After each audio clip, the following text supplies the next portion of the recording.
clock is ticking to get the paint washed off the Washington Monument before it is permanently damaged. And this comes after somebody vandalized the structure last night with some red paint.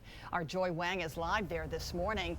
Joy, how extensive is this damage and how long could it take to treat it?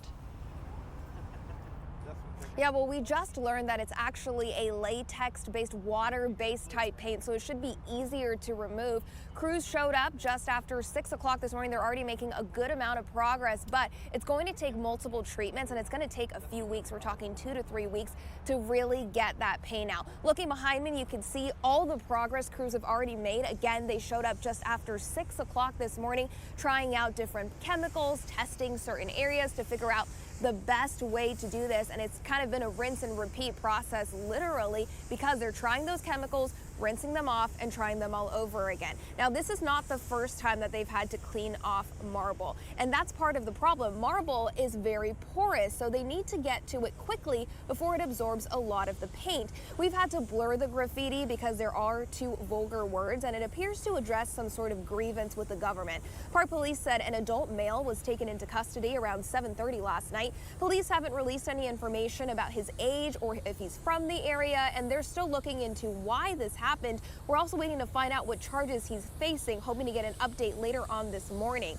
As for whether the Washington Monument will look as it did before, only time will tell. They have a variety of different chemicals and different treatments, and different types of paint leave different stains.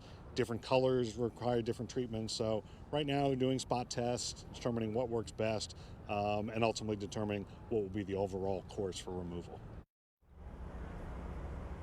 Speaking of treating monuments before, back in 2013, a woman used green paint to deface some of the Lincoln Memorial. In that case, crews were able to remove all of the paint. They are hoping for similar results this time. Back out here live again, you are seeing them continuing that process, trying that chemical product to put onto the monument and then rinsing it back off again. Now, just a few years ago, back in 2017, 7 News actually reported about 2 other incidents at the Lincoln Memorial, one with Sharpie, another with red paint. The spokesperson for the National Mall telling me that having vandalism isn't that unusual, but having one that is this size, of this magnitude, well, that is pretty uncommon. We've got full coverage at WJLA.com. For now, live at the National Mall, Joy Wang, 7 News.